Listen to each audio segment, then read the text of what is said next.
ఓం నమో వెంకటేశాయ. పల్నాడు జిల్లా రాజపాలెం మండలం దేవరంపాడు గ్రామం వేంచేసి ఉన్న శ్రీ స్వయం మత్స్యావతార వెంకటేశ్వర స్వామి దేవస్థానం ఈరోజు 3వ శనివారం సందర్భంగా తిరణాలు జరుగుతుంది. ఈ తిరణాల ప్రతి సంవత్సరం పాల్గొన మాసంలో మొదటి శనివారంతో ప్రారంభమయ్యి ఉగాదితో ముగిస్తుంది. అందులో భాగంగా ఈ 3వ శనివారంలో ముఖ్యంగా పోలీసు సిబ్బంది వారు క్యూ లైన్లో భక్తులకు ఎటువంటి సమాచారం సంఘటన లేకుండా సాఫీగా జరుగుతుంది. స్వామివారి దర్శనం కూడా సుఖవంతంగా జరుగుతుంది. అదేవిధంగా మెడికల్ డిపార్ట్మెంట్ వారు కూడా సహాయ సహకారం జరుగుతుంది. అదేవిధంగా ఫైర్ ఇంజిన్ వారు కూడా ఈ దేవాలయం అటవీ ప్రాంతంలో ఉండడం వల్ల ఫైర్ ఎగ్జిస్టింగ్ సదుపాయాలు కూడా ఏర్పాటు చేసి ఉన్నారు. ఎక్కడెక్కడికి మానిటరింగ్ చేస్తున్నారు. అదేవిధంగా కరెంట్ డిపార్ట్మెంట్ వాళ్ళు కరెంటు ఎటువంటి అంతరాయం కలగకుండా దేవస్థానానికి ఇబ్బంది లేకుండా భక్తులకి అసౌకర్యం కలగకుండా చేస్తూ ఉన్నారు. అదేవిధంగా మీ ఇరిగేషన్ డిపార్ట్మెంట్ వారు కూడా స్వామివారి దర్శించుకోవడానికి వచ్చిన భక్తులు స్నానాలు చేసుకొని తలనీలాలు సమర్పించి స్నానం చేసుకొని స్వామివారికి వచ్చే విధంగా ఏర్పాటు చేసి ఉన్నారు. ఇరిగేషన్ డిపార్ట్మెంట్ కూడా కీలకంగా వ్యవహరించి ఉన్నారు. నీళ్లు పుష్కలంగా వదులున్నారు.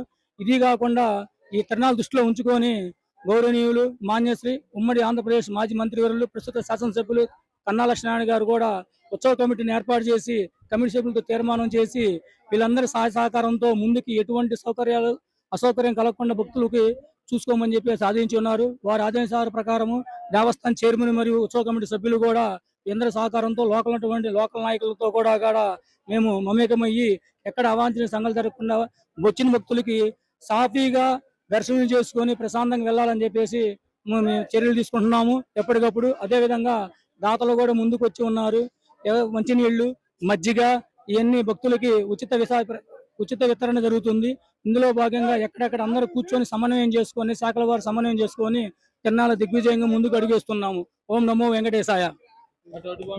అందరికీ నమస్కారం. దేవరంపాడు శ్రీ నేతి వెంకటేశ్వర స్వామి తిరణాల 3వ శనివారం సందర్భంగా ఇక్కడ ఈ తిరణాల ఏర్పాట్లు ఈవో గారు కానీ అలాగే కమిటీ సభ్యులు కానీ ఎంతో బాగా ఏర్పాటు చేశారు. ఈ యొక్క తిరణాలకి అన్నదాన కార్యక్రమాలు అలాగే మంచినీళ్లు కానీ సలవ పందిర్లు, కీలో ఉన్నటువంటి భక్తులకు సలవ పందిర్లు అన్ని రకాలుగా ఏర్పాట్లు చేసి ఎటువంటి ఇబ్బంది లేకుండా అంత సౌకర్యవంతంగా చేశారు. ఏదైతే ఈ తిరణాలు జరుగుతున్నప్పుడు ముందుగా మాజీ మంత్రివర్యులు ప్రస్తుత శాసనసభ్యులైనటువంటి కన్నా లక్ష్మీనారాయణ గారు ఈ యొక్క ఎంప్లాయీస్ అందరిని కూడా ఒక కమిటీ లాగా మీటింగ్ చేసి ఈ యొక్క కార్యక్రమం ఎలా నిర్వహించాలి అని సూచనల సలహాలతోటి ఈ రోజు ఈవో గారు ఆ యొక్క కార్యక్రమాన్ని ముందుకు తీసుకెళ్తున్నారు. ఈ తిరణాలు వస్తుందని 2 నెలల క్రితం ముందుగానే కన్నా లక్ష్మీనారాయణ గారు ఆరో వాటర్ ప్లాంట్ నిర్వహించి ఈ రోజు గంటకు 1000 లీటర్లు వచ్చేలా ఆ ప్లాంట్ వల్ల ఈ రోజు ఇంతమంది ప్రజలు వచ్చినా కూడా వాటర్కి ఎటువంటి ఇబ్బంది లేకుండా ఈ యొక్క కార్యక్రమం జరుగుతుంది. ఏదైతే ఈ తిరణాల్లో ప్రజలు భక్తులు ఎవరైతే ఉన్నారో ఎవరు ఇబ్బంది పడకూడదని అన్ని రకాల సౌకర్యాలు ఏర్పాటు చేయడం ఎంతో సంతోషదాయకం. అలాగే ఈ యొక్క తిరణాలకి అన్ని రకాల సహకరించినటువంటి ఎమ్మెల్యే గారు అలాగే జిల్లా పరిషత్ వారి ఆధ్వర్యంలో ఈ రోజు ఈ భోజనం కార్యక్రమం నిర్వహిస్తున్నాము. ఇక్కడ అలాగే ఎన్నో రకాల భోజనాలు భక్తులు విడిగా మొక్కుబడులు ఉన్నటువంటి వాళ్ళు కూడా నిర్వహిస్తున్నారు, చక్కగా నిర్వహిస్తున్నారు. ఈ తిరణాలను ఇంత చక్కగా ఇంత ఏ ఇబ్బంది లేకుండా నిర్వహిస్తున్నందుకు ఎమ్మెల్యే గారికి అలాగే ఈవో గారికి ఈ యొక్క కమిటీ సభ్యులకు కృతజ్ఞతలు తెలియజేస్తున్నాము. ఈరోజు నేతి వెంకటేశ్వర స్వామి దేవరంపాడు తిరణాల సందర్భంగా ఈ యొక్క పాల్గొన మాసంలో 3వ శనివారం స్వామివారికి ముడుపులు సమర్పించుకోవడానికి భక్తుపాట్లని దేవాదాయ శాఖ వారు భక్తులకు ఇబ్బంది లేకుండా సలవ పందిర్లు, queue lines, RO mineral water అన్ని సౌకర్యాలు కూడా ఏర్పాటు చేశారు.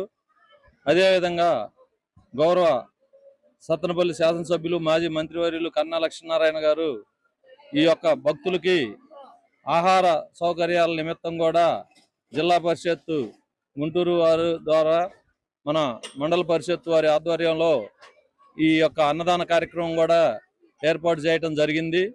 ఈ అన్నదాన కార్యక్రమం ప్రతి వారం కూడా ఉగాది వరకు కూడా నిర్విఘ్నంగా కొనసాగుతుంది.